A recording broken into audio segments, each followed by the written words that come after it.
नमस्कार दोस्तों, जय जोहार। मैं कौशल तिवारी और बिहिनिया संध्या में आपका स्वागत है।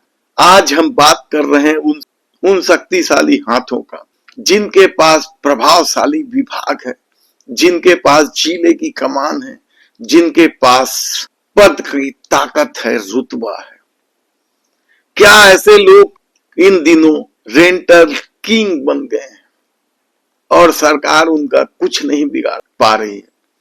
ये सवाल इसलिए बड़ा होने लगा है क्योंकि जिस तरीके से आईपीएस, आईएएस और आईएफएस अफसरों ने अपनी संपत्ति की जानकारी दी है, उसमें ज्यादातर अफसरों की कमाई का बड़ा जरिया किराया है, रेंटल है। ये किराए उन फ्लैट, बंगले या जमीनों से मिल रहे हैं जो शहर के प्राइम लोकेशन पर स्थित है। यहां से उन्हें खूब किराया मिल रहा है। रायपुर में ही छेरी खेड़ी, आरंग, नया रायपुर, धर्मपुरा जैसे क्षेत्रों में या शंकर नगर, टैगोर नगर, समता कॉलोनी, चौबे कॉलोनी जैसे क्षेत्रों में जिनके पास जमीन है, मकान है, कॉमर्शियल दुकानें हैं, इनसे इन्हें मनमाने किराया मिल रहा है। और ये हम नहीं कह रहे, ये उनके द्वारा घोषित किए गए संपत्ति का ही ब्यौरा है। ये घोषित संपत्तियों का ब्यौरा और किन किन अधिकारियों को क्या क्या किराए मिल रहे हैं वह हम बताएं, उससे पहले बता देते हैं कि इन अफसरों में से कई अफसरों के पास बेमानी संपत्ति भी है या फिर अपने करीबी लोगों के नाम से खरीदे गए जमीन और उससे होने वाली आय है। और ये खेल सिर्फ छत्तीसगढ़ में नहीं है। अमूमन आईएएस, आईपीएस और आईएफएस के अफसरों ने, कहा जाता है कि 2014 के बाद जिस तरीके से प्राइम लोकेशन पर अपनी संपत्ति अर्जित की है वह चौंकाने वाला। मध्य प्रदेश, राजस्थान के अफसरों की संपत्ति का तो अपना खेल है, लेकिन आज हम बात कर रहे हैं छत्तीसगढ़ के उन अफसरों का जिन्हें खूब किराया मिलता है। एक एक नाम के साथ हम खुलासा करेंगे और ये खुलासा उन्होंने खुद अपने संपत्ति के ब्यौरे में दिया है। शुरुआत आईएफएस से ही कर लेते हैं, जिसमें तपेश कुमार झा को 3,60,000 रुपए मिलते हैं तो अनिल कुमार साहू को 4,84,000 रुपए, अरुण कुमार पांडे को 3,61,000 रुपए मिलते हैं तो प्रेम कुमार को 7,64,000 रुपए। संजीता गुप्ता, इन्हें भी 2,94,000 रुपए मिलता है। और इन अफसरों में से कई अफसरों की प्रॉपर्टी परिवार के साथ साझेदारी में है, कई इंडिविजुअल भी है।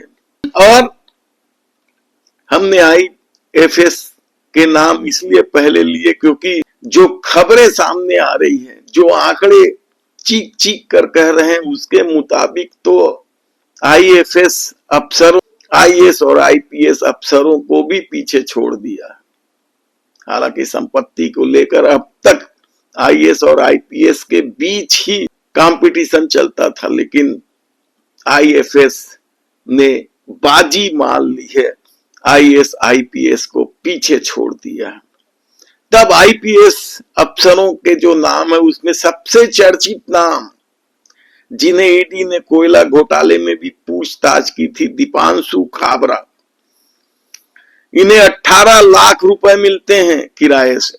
तो विवेकानंद का भी नाम सामने है। बिहार, झारखंड सहित कई स्थानों पर इनकी संपत्ति और इन्हें 2,08,000 रुपए मिलते हैं। तो प्रदीप गुप्ता, इनका भी तार यूपी तक जुड़ा हुआ है, यानी इनकी संपत्ति यूपी में भी है।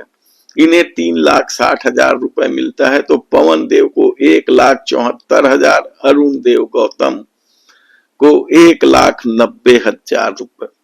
ये आंकड़े सामने आए हैं जो उन्होंने खुद अपनी संपत्ति बताई है और जहां से उनको लाभ हो रहा है या किराया मिल रहा है। दिल्ली से लेकर छत्तीसगढ़ की राजधानी तक बेनामी संपत्ति और नामी संपत्ति सब कुछ फैला हुआ है। ये कमाई कहां से हो रही है किसी को बताने की जरूरत नहीं है, क्योंकि लोग अच्छे से समझते हैं। ऐसे में किन किन आईएएस अफसरों को भी किराए से भारी भरकम कमाई होती है वो भी जान लीजिए। गौरव द्विवेदी 3,60,000, विकासशील उत्तराखंड से लेकर रायपुर तक 7,12,000, मनोज पिंगुआ कृषि जमीन भी इनके पास है, फ्लैट्स वगैरह भी हैं, इन्हें भी 10,80,000 रुपए मिलता है। तो रेणु पिल्ले, इनकी नया रायपुर में फ्लैट्स हैं, वहां से इनको किराए मिलते हैं 2,68,000 रुपए। तो रीचा शर्मा, इनकी गुड़गांव में।